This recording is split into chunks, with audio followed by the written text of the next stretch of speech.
Hello बच्चों, I hope आप सभी अच्छे होंगे। तो आज हम वेक्टर का इंट्रोडक्शन पार्ट देखते हैं कि क्या होता है। तो उससे पहले जीत और हार सिर्फ आपकी सोच पर निर्भर करती है। मान लो तो हार होगी और ठान लो तो जीत होगी।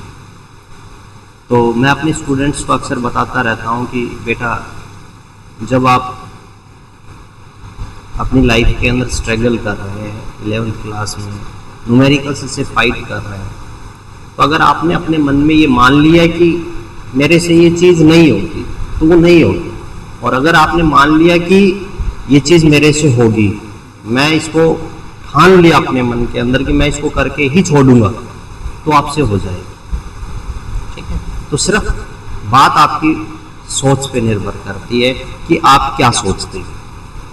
ठीक है, तो चलिए अपने इंट्रोडक्शन पार्ट को स्टार्ट करते हैं वेक्टर के को। तो जिसके अंदर सबसे पहला जो टॉपिक हम सीखेंगे वो सीखेंगे कि फिजिकल क्वांटिटी क्या होती है। राइट, तो ये अक्सर मैंने जब क्लास में पढ़ाते समय मैं अक्सर पूछता रहता हूँ बच्चों से कि जो 11th क्लास में आते हैं या 12th क्लास में होते हैं या जो बच्चे रिपीटर्स में होते हैं, तो कुछ बच्चे तो आंसर दे देते हैं, लेकिन बहुत सारे बच्चों को यही नहीं पता होता है कि फिजिकल क्वांटिटी क्या होती है।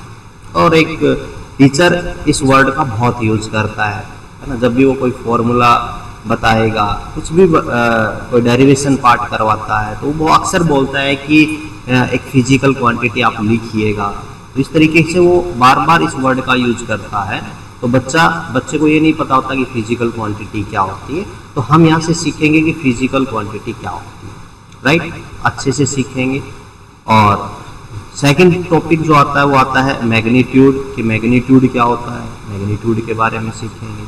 फिर हम ये जानेंगे कि स्केलर फिजिकल क्वांटिटी क्या होती है। राइट, फिर ये जानेंगे कि वेक्टर फिजिकल क्वांटिटी क्या होती है, इनके बारे में जानेंगे।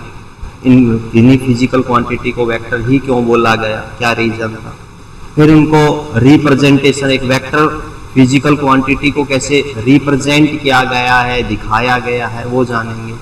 फिर हम उनके सिंबल्स के बारे में जानेंगे कि सिंबल कैसे बनता है, ग्राफिकली कैसे रिप्रेजेंट किया गया वेक्टर को, वो जानेंगे।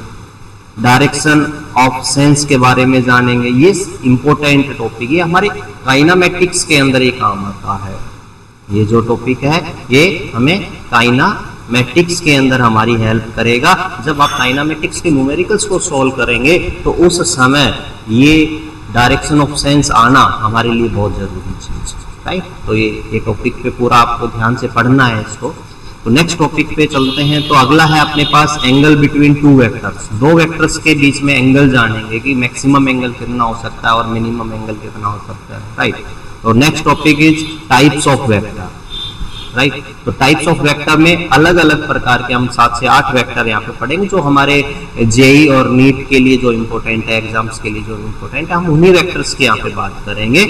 राइट, तो जिसके अंदर सबसे पहला जो वेक्टर आ जाता है, जैसे पैरेलल वेक्टर आ गया, एंटी पैरेलल वेक्टर आ गया, इक्वल वेक्टर आ गया आपके पास, नेगेटिव वेक्टर आ गया, को लीनियर वेक्टर आ गया आपके पास, को इनिशियल वेक्टर के बारे में हम यहाँ जानेंगे। राइट, यूनिट वेक्टर जो सबसे ज्यादा इंपॉर्टेंट आपके पास वेक्टर है, यूनिट वेक्टर है ना, जिसका मैग्नीट्यूड वैल्यू 1 होती है, जो हमें डायरेक्शन प्रोवाइड करता है।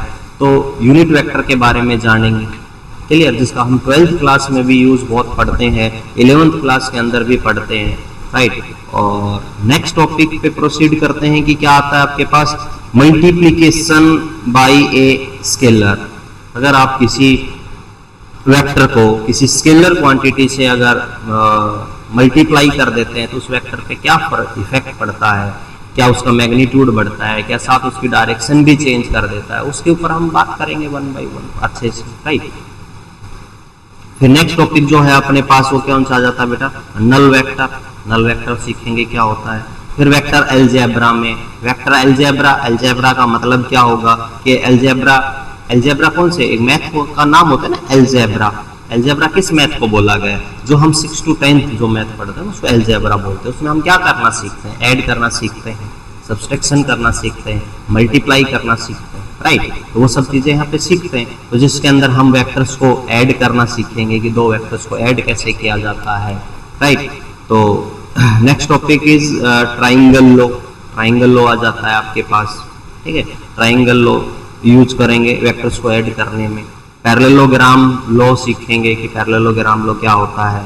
पॉलीगन लो, पॉलीगन का मतलब क्या होता है, क्यों पढ़ा गया इस लो को, क्योंकि जो ट्राइंगल लो और पैरेललोग्राम में ये हमें दो वेक्टर्स को ऐड करना सिखाता है। अगर दो से ज्यादा वेक्टर्स जब आ जाते हैं तो हम पॉलीगन लो का यूज करते हैं, राइट। तो इसके बाद हमारे पास जो 25 टॉपिक है वो है वेक्टर सब्सट्रैक्शन, कि वेक्टर को सब्सट्रैक्ट कैसे किया जाता है उसके बारे में हम यहाँ से सीखेंगे, राइट। जो फिर एक इम्पोर्टेंट टॉपिक आ जाता है जो आपको कंप्लीट +1 और 2 के अंदर, मतलब जब तक आप फिजिक्स पढ़ेंगे जब तक इस टॉपिक का यूज आप करते रहेंगे कहीं ना कहीं, तो रिजोल्यूशन ऑफ द वेक्टर, आप रिजोल्व कैसे कर सकते हैं, इसमें से आप एक तरीके से बोल सकते हैं कि आप कंपोनेंट्स करना, राइट। तो कंपोनेंट कैसे ब्रेक होते हैं वो हम यहाँ पे सीखेंगे। मल्टीप्लीकेशन ऑफ वेक्टर, वेक्टर्स को आप मल्टीप्लाई कैसे कर सकते हैं, तो उसके लिए भी हम अलग अलग मेथड्स यहाँ से सीखते हैं। जैसे कि एक मेथड आ जाता है डॉट प्रोडक्ट करना, डॉट प्रोडक्ट सीखेंगे। और एक लास्ट टॉपिक हम यहाँ पे सीखेंगे कौन सा, क्रॉस प्रोडक्ट, राइट। दोनों इंपॉर्टेंट टॉपिक हैं। और फिर हम लास्ट में क्या सोल्व करेंगे बेटा, पी वाई क्यू सोल्व करेंगे, ठीक है। तो जिस तरीके से मैंने आपको वेक्टर का एक इंट्रोडक्शन पार्ट दिया कि हम वेक्टर के अंदर क्या क्या पढ़ने वाले हैं, 1 बाय 1 मैंने टॉपिक्स का नाम लिया, तो अप्रोक्सीमेट अपने पास 29 टॉपिक्स इसके अंदर आए हैं। इसी सीक्वेंस के अंदर हम हर एक वीडियो को पढ़ेंगे, जिसके अंदर एक टॉपिक पे एक ही वीडियो अवेलेबल रहेगी। ये सभी यूनिट्स के ऊपर ये रूल लागू होता है। ऐसा नहीं है कि हम ये रूल चेंज हो जाएगा कि जैसे वेक्टर खत्म होने के बाद हम काइनामेटिक्स को स्टार्ट करेंगे तो उसमें भी हम एक एक टॉपिक्स को ही पढ़ेंगे, राइट। उसके न्यूमेरिकल्स देखते हुए चलेंगे। तो जो जेई के बच्चे हैं, जेई के बच्चों के लिए जो न्यूमेरिकल प्लेलिस्ट एक अलग से बनाई जाएगी, और जो नीट के बच्चे हैं उनके लिए प्लेलिस्ट एक अलग से बनाई जाएगी, राइट। तो ये वीडियो आपको कैसी लगी, इसमें आप कमेंट कीजिएगा, लाइक कीजिए और शेयर भी कीजिए अपने दोस्तों के साथ कि उनका यूज कर सके, क्योंकि अभी भी टाइम, राइट। तो एक टाइम के ऊपर ही बैच को खत्म किया जाएगा, आप उससे टेंशन फ्री रहे, सिर्फ आप डेली वीडियोज को देखते रहें। कोई डाउट आता है तो आप कमेंट करके पूछ भी सकते हैं, नो डाउट, है ना। Thank you so much.